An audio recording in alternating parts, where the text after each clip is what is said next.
Nshuti bakunzi ba Radio Maria Rwanda, twongeye kubasuhuza. Murasuzwa na Musabyimana Joseline. Nkuko bisanzwe uyu ni umwanya wo kubaganiriza ku bikorwa bya Caritas. Mu kiganiro cy'uyu munsi cya Caritas ya Diocese ya Byumba, nkuko byavuzweho gato mu kiganiro giheruka, nkuko kandi mwatangiye mubyumva mu ndirimbo. Mu butumwa bwa Caritas ya Diocese ya Byumba habamo no gufasha abana gukorana indangagaciro za Gikristo binyuze muri gahunda ya Mureka Abana Bansange Let the Children Come ifatanyamo na World Vision Rwanda. Turatangira tubagezaho uko iyi gahunda y'abana ikora, ikifasha abana, ababyeyi ndetse na sosiyete muri rusange. Dutega amatwi Padiri Augustin Nzabonimana, umuyobozi wa Caritas ya Diocese ya Byumba, maze twumva uko bisobanura. Murakoze cyane, ndabashimira kandi nkashimira n'abateze amatwi Radio Maria Rwanda n'ubuyobozi bwa Radio Maria Rwanda kuba baraduhaye umwanya nka Diocese Gatolika ya Byumba muri uku kwezi kwa karindwi kugira ngo tugeze ku bumva Radio Maria Rwanda abakristo muri rusange ibyo dukora nka Caritas ya Diocese Gatolika ya Byumba. Aho tugeze rero gufite gahunda ya Mureka Abana Bansange, iyo ntabwo ari ijambo twahimbye, ni ijambo Yesu ubwe yabwiye abigishwa be igihe abana bashaka kuza bamwegera, abigishwa bagashaka kubigizayo. Ni gahunda dufite nka Caritas ya Diocese Gatolika ya Byumba yo gufasha abana gukura neza kuri roho, bagakora bafite indangagaciro za Gikristo, bafite indangagaciro cyane cyane y'urukundo, gukunda Imana ndetse no gukunda bagenzi babo, byo bakabigaragariza mu bikorwa bakora. Iyo gahunda rero tuyifashwamo na World Vision ko nabibabwiye, ariko by'umwihariko tukaba dukorana na za komisiyo za diocese zimwe bigeza ubutumwa ry'abana, ariyo enfance missionnaire, komisiyo y'amashuri ndetse na komisiyo ya catechese. Nabo dukorana rero kandi ukabona ari gahunda itanga icyizere cy'ejo hazaza mu bana b'urubyiruko turi gutoza indangagaciro za Gikristo. Ese iyo muri mu guhitamo abo bana n'abana bameze bate mwibandaho? N'abana bato birumvikana bari mu mashuri batangiye gukura, bakuze bari mu kwiga, ariko tukagera no mu ngimbi. Ingimbi nabo tubatoza ijambo ry'Imana kugira ngo tubarinde ibishuko ndetse n'ibindi byatuma babasha kujya kuri y'Imana. Kubahitamo rero dukorana, ntabwo twavuga ngo Caritas uko ikora ntabwo irobanura, dukorana n'amadini n'amatorero yose akorera muri Diocese ya Byumba, ariko by'umwihariko amadini n'amatorero akorana n'umufatanyabikorwa wacu World Vision, ariko amadini yemera Kristo. Nabo ngabo guhitamo rero abana bose baza batugana, abana turabakira. Murakoze. Iyo mubakiriye rero ni iki mubafasha?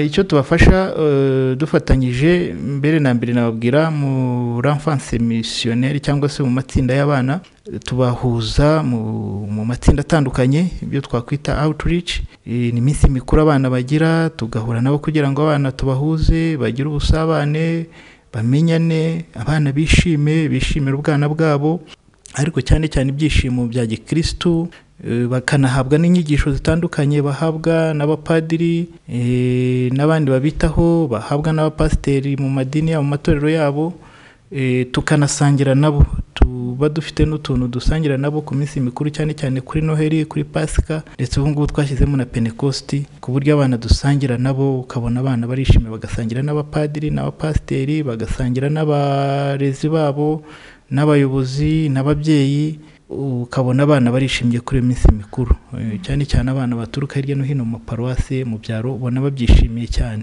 Ibindi ubona ni imikino, bagira imikino itandukanye, utuntu bahimba, ari indirimbo, ari imbyino, ku buryo ubona abo bana bafite icyo twakwita talent, ku buryo bafashijwe muri bwa buhanzi bwabo, ejo hazaza twaba dufite abana bafite icyo bamariye igihugu, bamariye kiliziya muri rusange mu buhanzi bwabo. Ikindi rero tubaha ubu ngubu tunyuze mu makomisiyo atandukanye, tugenda tubafasha mu bigendanye no za Bibiliya. Tubaha za Bibiliya, tumaze gutanga Bibiliya zirenga 5,000 mu bana. Abana ubu ngubu basoma za Bibiliya. Twashyizeho n'amatsinda ya Bibiliya, amatsinda y'abana. Hanyuma tukaba tubaha n'ibikoresho by'ibanze bishobora kubafasha mu matsinda yabo, hari intebe, hari ingoma, udukoresho bakeneye. Mu makomisiyo rero nka komisiyo y'amashuri, icyo tuyifasha ni integanyanyigisho, gutegura integanyanyigisho za katesheze mu mashuri, ndetse n'ibindi bitabo bishobora gufasha abana mu iyobokamana. Ibyo iyo babitugaragarije tubafasha kubibona, kubigura. Ndetse na komisiyo ya katesheze tubafasha nabo guhugura abakateshiste, hanyuma tukanabafasha kubona ibyo bitabo bakoresha mu bibeho, muri katesheze. Ahandi naho iyo bagaragaje ibyo bakeneye turabafasha mu bushobozi tuba dufite, twicara tugapangira hamwe tukaba ubushobozi dufite, hanyuma tukareba n'ibyo tubagenera nabo basabye bitewe n'ubushobozi buhari.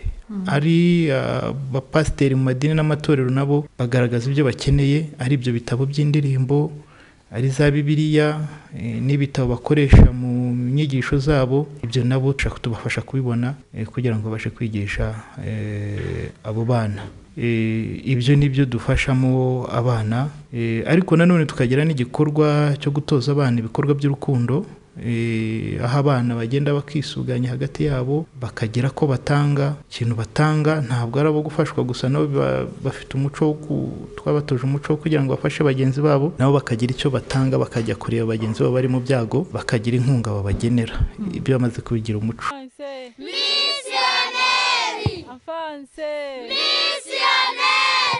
Mbere ya byose isengesho, ikinyabupfura, kugendera ku gihe no gukunda umurimo. Hanyuma rero muhereye ku gihe iyi gahunda yatangiriye muri diyoseze ya Byumba, mubona ari izihe mpinduka mugereranyije na mbere? Impinduka zirahari. Icya mbere dushimira ni imikoranire hagati y'amadini n'amatorero. Aho usanga abemera Kristu dusa naho duhurira hamwe tukaganira, ari abapadiri n'abapasitoro, ukabona turi gukorana. Ni ikintu cyiza rero twakwita ecumenisme. Biranashimishije iyo ugiye kubona ukabona tugiye guhurira ku rusengero runaka, tugiye guhurira kuri paruwasi runaka, kandi ukabona abantu bose bari kwisanga, ari abapasiteri, ari n'abapadiri, tukumva ko twese turi gusenyera umugozi umwe, turi kugenda twubaka ingoma y'Imana hano ku isi. Icyo ni ikintu twashima, aho dukorera turabishima cyane. Ibyo bigatuma rero ari abapadiri n'abapasitori bamenyana, kandi bakabasha no kuganira, bakungurana n'ibitekerezo mu butumwa tuba turimo. Ikindi tubona n'abana, uko abana ubona bishimye kandi bagenda banishimira gusoma ijambo ry'Imana. Mu minsi ishize twakoresheje umunsi mukuru wabo, tugeraho n'amarushanwa yo gusoma ijambo ry'Imana. Byagaragaye ko abana nyine nabo bazi gusoma ijambo ry'Imana, kandi ko bararikunda, ahubwo aho babura icyo bari barabuze ni ukuribona n'abantu bari bigisha babegera. Afanse misiyoneri, abana mu butumwa, abana karame, turi inshuti za Yesu kandi tuzamushakira n'izindi nshuti ahandi. Mbere ya byose isengesho, ikinyabupfura, kugendera ku gihe no gukunda umurimo.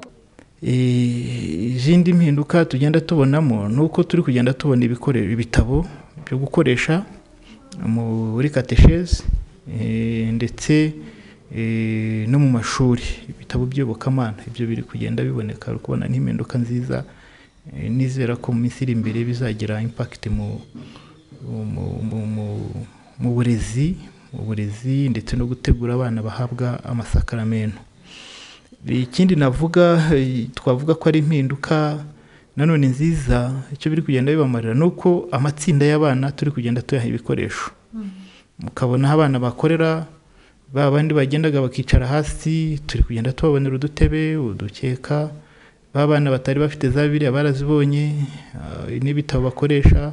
Abana batari bafite ingoma, za ngoma bavuza bari kuririmba, abo twarazibahaye. barazibonye amatsinda menshi. Hanyuma n'ahandi twavuga indi mpinduka ukuntu kubona abana bagenda bagizemo icyo kintu cy'urukundo cyo twakwita Caritas, abana bakusanya inkunga bakajya gusura bagenzi babo bakagira icyo babagenera. Ibyo ni ibintu rero twabona ko ari impinduka kandi nziza.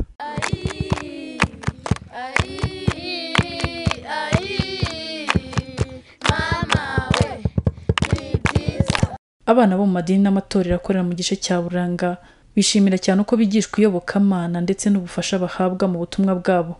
Mwiyumvira uko bagaragaza akamaro bibafitiye. Namenye gusenga, nongera gusuzugura ababyeyi, menya kwamamaza ivanjiri nkoresheje ijambo ry'Imana no gukunda bagenzi banjye, n'inkangane n'ingwane. Niho namenyeye n'ubwenge, menya no gusoma ijambo ry'Imana, menya no kubyina no kuririmba. Byadufashije kumenya uko twasabana n'Imana, twiga ikinyabupfura, kugendera ku gihe, gukunda umurimo, twiga gusaba imbabazi aho bitagenze neza. Twiga kwamamaza ivanjiri tubinyujije mu dutabo baduha muri afanse no gufasha abatishoboye. Tubafasha dutanga igiceri cy'umusanzu buri kwezi. Dukoresheje ubutabo baduha tubujyana nko ku ishuri, twabona akaruhuko tukagenda tukaba dusoma, twiga n'ivanjiri.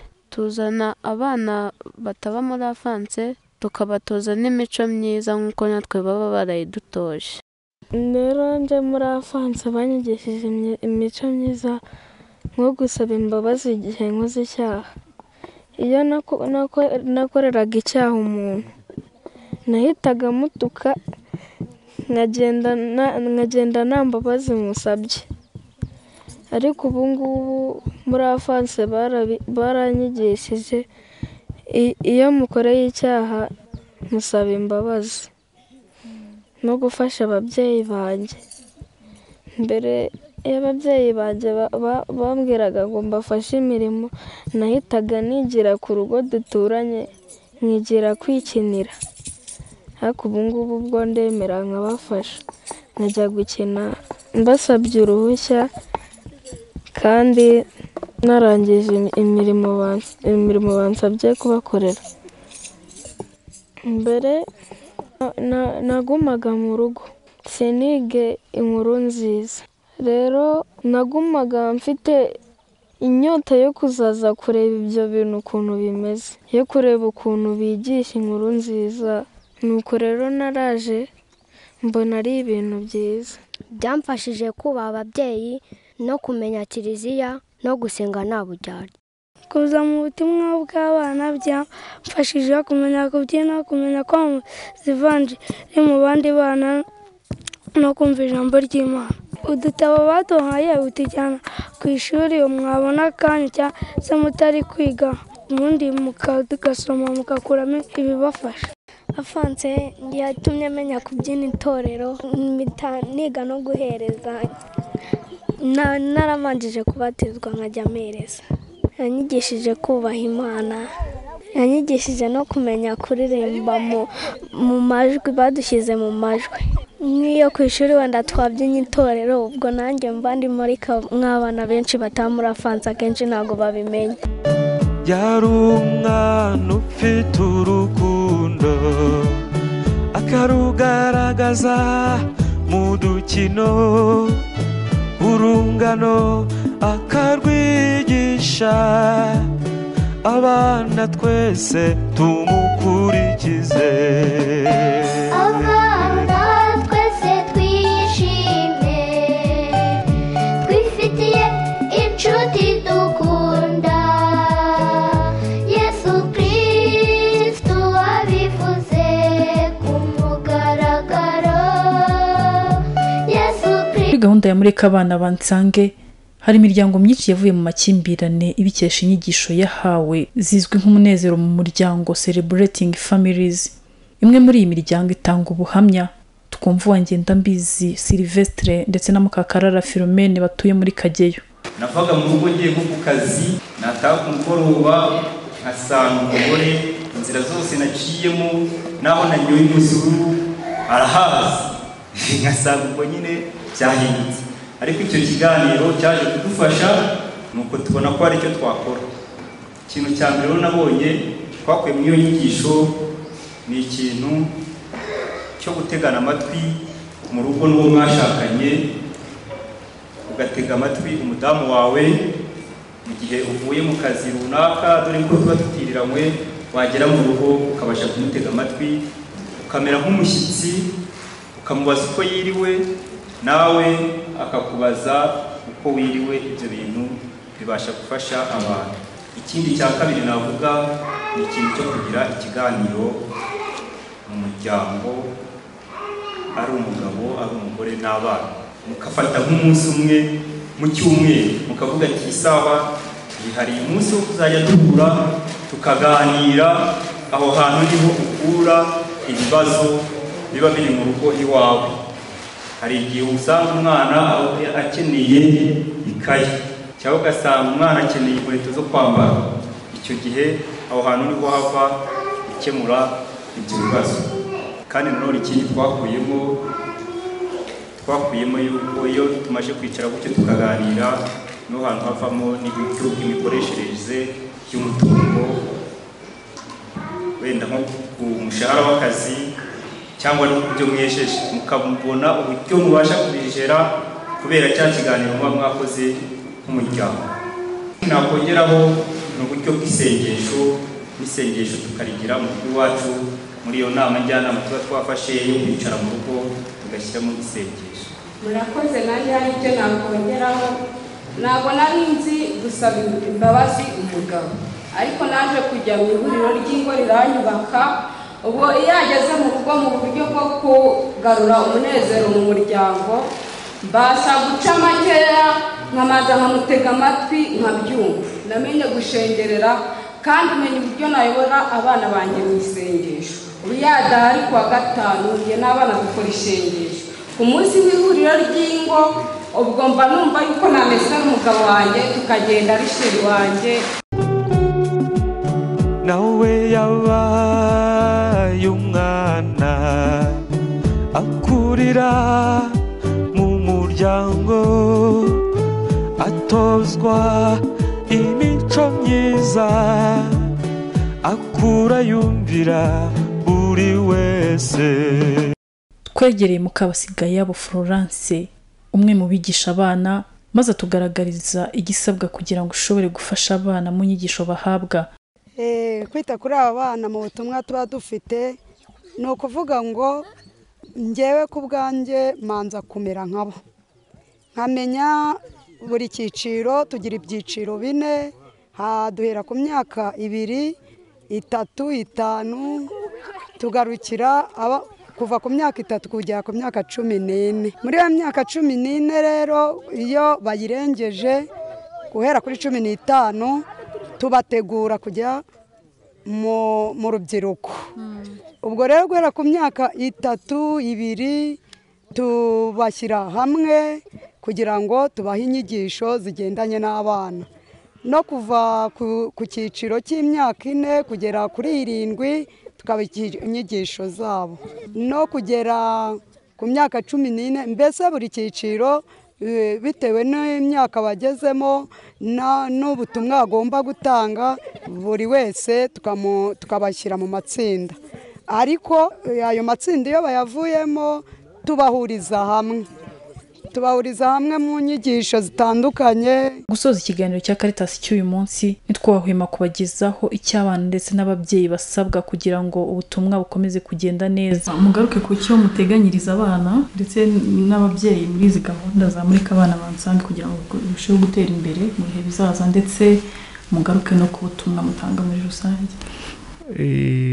Ibyo duteganyiriza ababyeyi nagiye mbigarukaho, nuko ababyeyi tugiye kuganira binyuze mu bapadiri no mu makomisiyo atandukanye, nabo bakagira uruhare mu kwita kuri roho z'abana no gutegura abana, bakumva ko uburere bugomba guturuka mu muryango ariko uburere bugishingiye ku iyobokamana.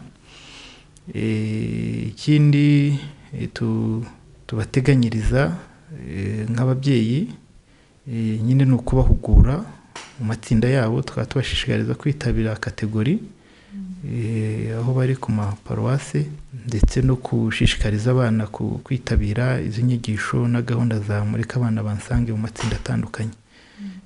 Kuko inyigisho zacu, iyi gahunda inyura muri komisiyo zitandukanye, ntabwo Caritas ijyamo direct, inyura muri komisiyo y'amashuri, komisiyo y'abana ndetse na komisiyo ya katesheze. Rero bikenewe tuzagenda dufatanya gahoro gahoro, ndetse n'abandi bapasiteri dukorana n'ababyeyi bo mu yandi madini n'amatorero, nabo bakorane n'abapasiteri babo kugira ngo babashe kwita ku burere bw'abana. Hanyuma abana icyo tubateganyiriza, abana turabakunda cyane kandi tubateganyiriza byinshi byiza, ariko cyane cyane gukura bakunda Imana kandi bakanayikundisha bagenzi babo.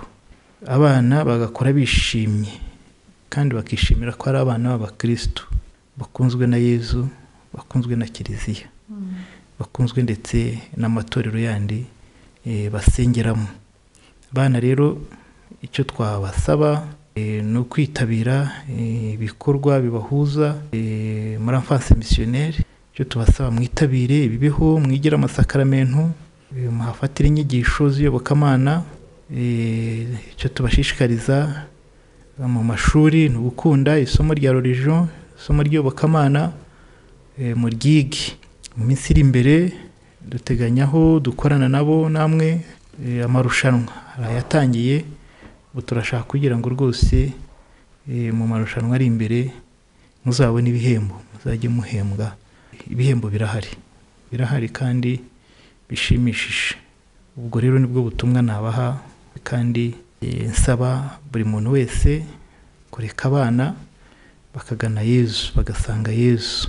Ibyo tuzabikora muko twitwara ku bana, tubagaragariza ya sura yanduru ya Yezu, indoro y'urukundo, indoro y'impuhwe, indoro yo kwitangira abandi. Nitubakingirize mu byo dukora n'uburyo tubayeho, ahubwo tureka abana mu byo dukora tubabera urumuri, kugira ngo babashe kutubonamo Yezu ushaka ko bakoraho, kugira ngo abahe umugisha kandi babashe gukora neza bamukunda. Nubwo butumwa natanga, murakoze. Ari umwana yahoraga asenga, akumva misa buri gihe, akumva ijambo ry'Imana. Abana twese tumukurikize, abana twese twishime, twifitiye inshuti dukunda, Yesu Kristo wabivuze ku mugaragaro, Yesu Kristo wabivuze ku mugaragaro. Ugeze mu gice cy'amajyaruguru y'u Rwanda, ukumva uduce twa Kageyo, Kivuru, Gatare, Buberuka na Kinihira, niho habarizwa abana basaga 25,000 bagerwaho ku mwaka muri iyi gahunda ya mureka abana bansange. Baturuka mu madini n'amatorero asaga 48. Tubashimiye ko mwadukurikiye muri iki kiganiro, naho ubutaha.